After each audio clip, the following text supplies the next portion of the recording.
Dans cette salle qui a été le lieu de notre dernière rencontre, vous avez suivi après les développements qu'il y a eu. On se retrouve aujourd'hui, comme vient de le dire notre collègue honorable député Mme Diallo Bathily. Nous nous prononçons déjà sur la situation que nous connaissons tous. Le rappel profitant aux citoyens, il est bon qu'on le fasse, c'est un peu revenir sur la situation que nous avons avec l'exercice des libertés. Vous avez tous l'information comme quoi aujourd'hui, il y a au Sénégal 1062 détenus politiques. Il y a eu, il y a quelques jours, 300 grévistes de la faim. Aujourd'hui, nous en avons une bonne cinquantaine. Et dans ce lot, beaucoup ont été en réanimation et sont aujourd'hui dans une situation sanitaire critique. Pour certains d'entre eux, vous avez bien reçu l'information qu'il leur a été refusé pendant un moment les soins sous le prétexte qu'ils étaient en grève de la faim. Et le constat global, c'est qu'on parle bien de la situation des grévistes de la faim, mais on ne l'a pas encore abordé sous le lien holistique pour savoir quelle en est la cause et quelles peuvent en être les conséquences. On pose la question sous le simple prisme pour nous faire voir que, aujourd'hui, le gouvernement du Sénégal pousse les détenus politiques à exercer la seule méthode de résistance qui leur est offerte. Parce que vous savez tous qu'en prison, on ne peut pas organiser de marche. En prison, on ne peut pas organiser de manifestations. On ne peut pas organiser de sitting. On ne peut pas y faire de conférences de presse comme nous sommes en train de le faire aujourd'hui. On ne peut pas y organiser de pétitions. Voilà un ensemble de personnes, pour la majorité, qu'on a pris parce qu'elles ont marché, parce qu'elles ont exprimé une simple colère, parce qu'elles ont mis une opinion sur le Facebook, parce qu'elles ont donné un avis contradictoire. Ces personnes-là, tous sont qualifiées de terroristes, de personnes qui ont menacé la sécurité publique, de personnes qui ont porté atteinte à l'intégrité morale, politique, d'autorité politique. Aujourd'hui, toutes ces personnes-là sont placées sous mandat de dépôt avec des instructions pour une durée qu'on ne connaît pas, simplement parce que ce qu'on leur a reproché, et ce sont des infractions qui sont comprises entre les articles 50 et 100 du Code pénal. Le procureur donc a la force absolue de pouvoir les garder en prison éternellement sans les entendre. Donc, toutes ces personnes-là qui sont en prison, voilà la situation à laquelle elles sont contraintes. Et parfois même, leurs familles ne peuvent pas avoir accès à elles pour ne serait-ce que les regarder. Et je vous informe que s'il y a 1062 détenus, les détenus sont en prison. Mais sachez qu'il y a 1062 familles qui sont en prison. Parce que la première chose que fait une famille quand elle a un détenu, c'est de réorganiser sa vie autour de la prison. Il est peut-être facile d'organiser sa vie quand on habite à Liberté 6, de l'organiser autour du camp pénal. Il est peut-être facile d'organiser sa vie à Rebeuss quand on est à la prison de Rebeuss. Il est peut-être facile d'organiser sa vie autour de Sébi Ponti quand on est dans la prison de Sébikotane. Mais des familles qui viennent de loin, qui ont des détenus à Sébikotane, des familles qui viennent de loin pour voir les détenus au niveau de la prison de Rebeuss, voilà la situation à laquelle les familles sont contraintes. Et ça doit nous poser question. Et aujourd'hui, même le droit de visite est difficilement exerçable pour la bonne et simple raison qu'il y a tellement de familles qui sont restées très longtemps sans voir leur père, leur enfant, leur oncle, leur tante, etc. ou leur sœur. Donc, et à côté de ci, il y a le cas, on peut le citer, de Ngagne Demba Touré, le célèbre jeune, 24 ans, exilé politique. Mais derrière le cas de Ngagne Demba Touré, il faut voir qu'il y a une quarantaine de jeunes, d'après nos informations recherchées, et qui ont décidé de se faire la malle, de disparaître tranquillement. 40 jeunes. C'est des familles encore qui vivent autour de ces situations-là. Il y a aujourd'hui cette chasse aux militants, parce que nous avons appris hier par des Sénégalais de la diaspora qu'il y a une liste de citoyens sénégalais vivant dans la diaspora qui a été déposé à l'aéroport et vous avez très souvent des informations sur la situation de Sénégalais de la diaspora qui sont venus dans le pays et qui au moment de rentrer ou qui sont arrivés à l'aéroport au moment de rentrer dans le pays ont été arrêtés parce qu'on leur a reproché des opinions qu'elles ont émises sur la situation du pays. Mais derrière cette situation que nous tous nous constatons, la situation de la restriction absolue des libertés et qui ne nous épargne pas. Qui ne nous épargne pas. Nous, groupes parlementaires régulièrement organisés, vous avez été informés que vendredi passé, nous avons voulu tenir une conférence de presse pour nous exprimer sur le travail parlementaire. Cela nous a été interdit et le siège du PUR, là où nous voulions le faire, a été barricadé.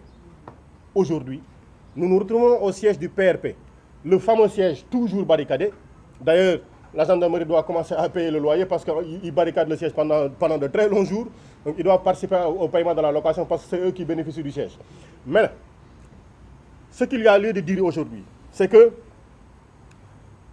la résistance démocratique, parce qu'aujourd'hui dans ce pays, on interdit absolument de parler de résistance, de combat, de lutte. Il faudra chercher les bons épithètes. On précise bien, aujourd'hui, la résistance démocratique des Sénégalais, aussi bien de l'intérieur que de la diaspora, nous permet de récupérer des espaces de liberté. Et aujourd'hui, notre présence dans ce siège ici n'est pas un cadeau qui nous est fait. C'est la somme de tous les combats qui sont aujourd'hui en train d'être menés par la société civile, par des intellectuels que d'aucuns qualifient de politiques. Mais la nature de l'intellectuel, on le connaît. C'est des intellectuels qui émettent des avis objectifs sur ce qui est en train de se passer. On a entendu des universitaires et on a entendu des partis politiques tous s'exprimer pour ce qui est en train de se passer dans ce pays-ci. Et le fait de décrire tout ceci, dans ce pays comme dans la diaspora, nous permet de récupérer quelques portions de liberté démocratique et de pouvoir les exercer. Et c'est au titre de la récupération de ces libertés démocratiques que le groupe parlementaire aujourd'hui est en train de s'exprimer. Parce que ça lui a été interdit la semaine passée, aujourd'hui dans ce siège du PRP qui est toujours barricadé et aujourd'hui qui reste ouvert. Donc, ce que nous disons, il ne faut jamais cesser d'essayer d'exercer les libertés démocratiques. Il faut écrire, il faut demander des autorisations de marche, il faut informer la société internationale, il faut informer la communauté internationale, il faut continuer ces activités-là pour nous permettre de pouvoir encore et encore récupérer toutes ces portions de liberté démocratique qui nous ont été confisquées. Et pour conclure sur ce point, il y a le point essentiel. Vous le savez tous, tout ce qui est en train d'être organisé aujourd'hui au Sénégal est en train d'être organisé autour de la prochaine élection présidentielle. L'occasion de dire que Ousmane Sonko restera et est le candidat unique du parti PASTEF.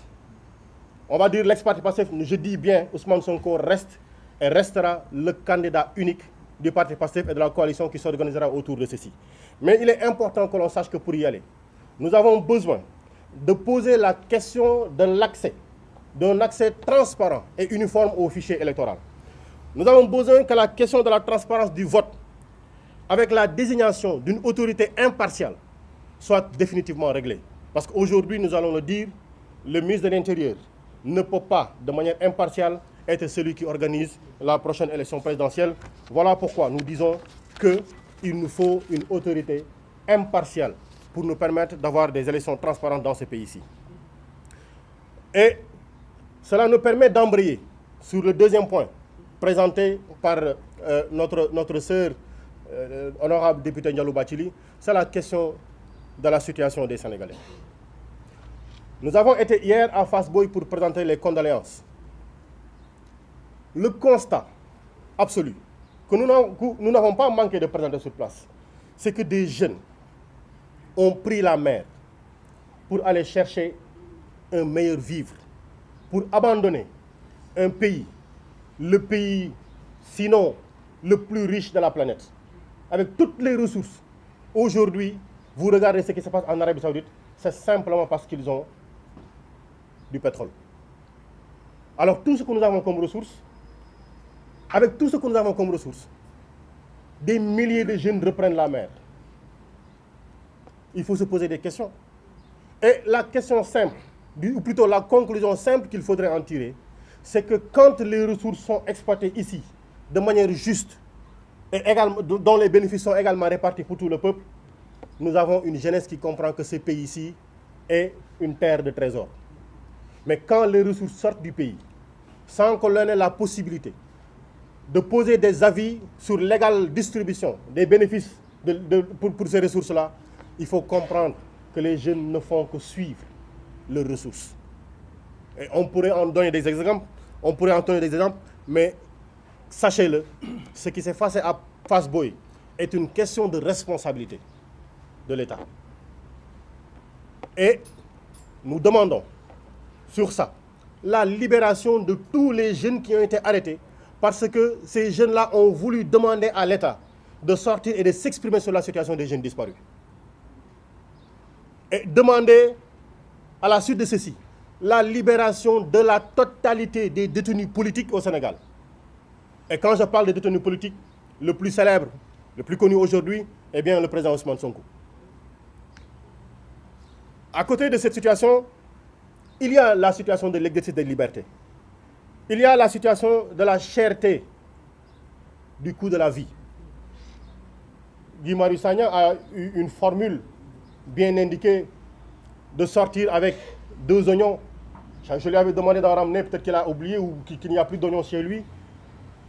On n'a pas pu ramener des oignons, hein. Mais la vie coûte cher, l'électricité coûte cher. On peut donner des exemples et des exemples. Et aujourd'hui, les véritables débats dans ce pays auraient dû être ces questions-là. Mais on nous contraint à nous battre pour permettre à un opposant d'exercer ses libertés démocratiques sous le jour d'une grande manipulation. Et cette situation de la vie des Sénégalais nous amène encore à donner juste un exemple sur la situation du monde agricole.